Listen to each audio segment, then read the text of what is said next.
Mr. Speaker, I move to recognize Representative Robert Ace Barbers, Chairperson of the Committee on Dangerous Drugs, for his sponsorship speech. The Honorable Ace Barbers is recognized to deliver his speech. Thank you, Mr. Speaker. Thank you, Majority Leader.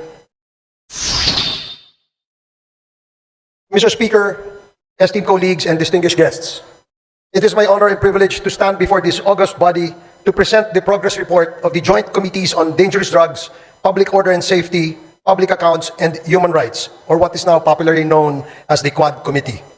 This report is not merely an account of our work, Mr. Speaker. It is a solemn commitment to uncovering the truth, upholding justice, and crafting meaningful legislative solutions to address the scourges of illegal drug proliferation, unlawful land acquisition by foreigners, crimes linked to Philippine offshore gaming operators or POGOs, and extrajudicial killings.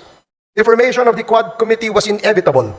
The House of Representatives, under the leadership of Speaker Martin Romualdez, recognized the complexities of these issues required a united and comprehensive approach. Thus, through House Resolution number 1880, the Quad Committee was brought to life. What began as a separate investigations by individual committees soon uncovered a web of interconnections. A Pandora's box of crimes and abuses that tested the very foundations of our institutions. One of the most alarming discoveries stemmed from a routine investigation into the 3.9 billion drug bust in San Jose, Malino, Mexico, Pampanga. The probe unearthed the illicit operations of Empire 999, a company owned by foreign nationals masquerading as Filipino citizens. This led to the revelations of massive illegal land acquisitions involving hundreds of hectares of agricultural lands in direct violation of our Constitution. It further exposed suspicious ties between local government officials and foreign syndicates, pointing to corruption and systemic exploitation. Mr. Speaker, our inquiry delved deeper into the operations of these entities and uncovered an even more sinister reality. Their connections to the illegal drug trade and organized crime activities facilitated by POGOs. What was initially presented as a revenue-generating industry has instead become a breeding ground for illegal activities such as human trafficking, money laundering, investment scams, cybercrimes, and even murder. Sa ating investigasyon, Mr. Speaker, ay nakita natin na ang modus operandi ng mga POGOs ay gumamit ng mga Pilipinong dummies bilang mga nominal na may-ari upang magtatag ng mga korporasyon na nagpapahintulot sa mga dayuhan na iwasan ang mga batas na naglilimita sa pagmamay-ari at operasyon sa mga industriya tulad ng gaming at real estate. Ang mga korporasyong ito ay may mga magkakaugnay na layers upang itago ang tunay na pinagmulan ng pondo at pagkakakilanlan ng mga operators na nagpapahirap sa mga otoridad na masubaybayan ang mga iligal na mga aktibidad. Mr. Speaker, ang mga POGOs na ito ay naguhugas ng pera mula sa mga krimen tulad ng human trafficking, illegal na pagsusugal, bentahan ng droga at cybercrimes sa pamamagitan ng pagpapadaan ng pondo sa mga bank account, pagbili ng ari-arian at iba pang mga instrumentong pinansyal na pinapalabas na lehitimong operasyon ng kanilang mga negosyo. Ang ganitong layering ay hindi lamang nagtatago sa illegal na pinagmulan ng pondo, kundi pinapaliit din ang binabayarang buwis at pinoprotektahan ang mga operator mula sa pagkakadiskubre. Mr. Speaker, karaniwang pinapadali ang mga scheme na ito ng mga tiwaling opisyal at empleyado ng ating gobyerno, ng ating mga regulatory agencies at mga institusyong pinansyal kapalit ng suhol na naglalagay sa peligro ng sistema ng batas at pananalapi sa ating bansa. But perhaps the most chilling revelations, Mr. Speaker, pertains to the extrajudicial killings that have scarred our nation's history. The investigations brought to light a harrowing narrative of abuse of power and institutional impunity during the Duterte administration. Witness testimonies corroborated by evidence revealed a system that incentivized the killing of suspected drug personalities, a system modeled after the so-called Davao template and replicated nationwide. Mr. Speaker, this is not merely a report of the past wrongdoings, but a call to action. The Quad Committee has responded by filing concrete legislative measures aimed at addressing the gaps in our legal framework. Number 1, House Bill number 10986, classifying and penalizing extrajudicial killings as heinous crime while providing reparations for its victims. Number 2, House Bill number 10987, prohibiting all forms of offshore gaming operations in the country with severe penalties for violations. Number 3, House Bill number 11043, allowing civil forfeiture of unlawfully acquired real estate properties by foreign nationals. Number 4, House Bill number 11117, providing for the administrative cancellation of birth certificates fraudulently obtained by foreign nationals. In addition to these proposed bills, Mr. Speaker, our inquiries have already yielded significant actions. Number 1, the Joint Committee inquiry prompted authorities to reopen investigations into the murders of Police General Wesley Barayuga, former Albuera Leyte Mayor Rolando Espinosa, and 3 Chinese nationals killed inside the Davao Prison in Penal Farm. 2, the certificate of registration of or incorporation of Empire 999 Realty Corporation was revoked by the SEC. Number 3, the Philippine passport of Mr. Kai Kimeng, also known as Mr. Willie Ong, and Yang Jiazheng, also known as A.D. Tai Yang, were cancelled by the concerned government agencies.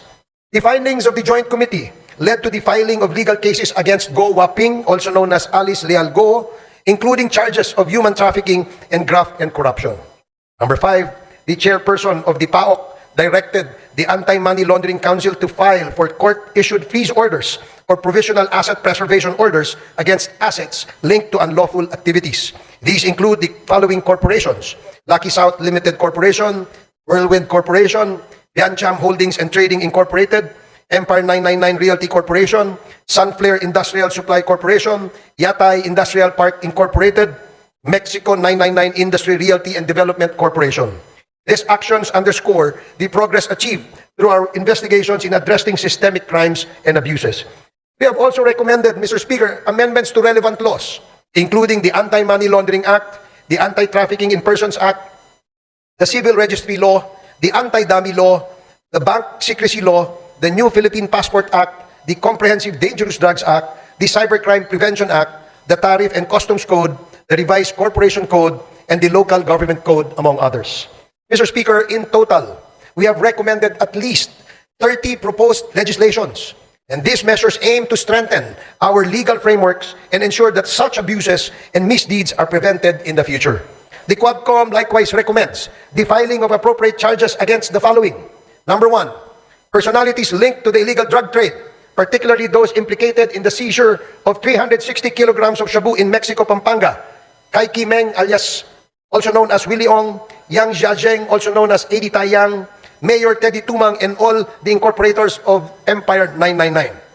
Number 2, perpetrators of crimes against humanity under Section 6 of Republic Act 9851 or the Philippine Act on Crimes Against International Humanitarian Law, Genocide, and Other Crimes Against Humanity. Former President Rodrigo Roa Duterte, Senator Roland Bato de la Rosa, Senator Christopher Lawrence Bongo, former PNP Chief Oscar David Albayalde, former PNP Chief Debold Sinas, Police Colonel Royina Garma, Police Colonel Edilberto Leonardo, and Hermina Muking Espino. Number 3, the co-conspirators in the murder of Chu Kintung, Li Lanyang, and Wong Mengpin, the 3 Chinese nationals killed inside the Davao Penal Prison and Penal Farm on August 13 of 2016. Former President Rodrigo Roa Duterte, Police Colonel Royina Garma, Police Colonel Edilberto Leonardo, SPO4 Arthur Narsolis, and Superintendent Gerardo Padilla.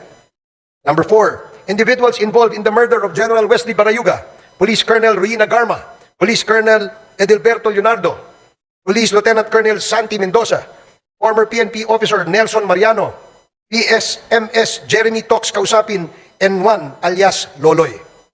Moreover, Mr. Speaker, further investigations should be conducted against, but not limited to, the following individuals. Number 1, personalities implicated in the illegal drug trade in relation to the revelations provided by resource persons Jimmy Guban and Mark Taguba, Representative Paulo Duterte, Councilor Nilo Abilera Jr., Mr. Paul Gutierrez, Mr. Benny Antiporda, Mr. Jojo Bacud, a certain Tita Nani, and Mr. Allen Capuyan.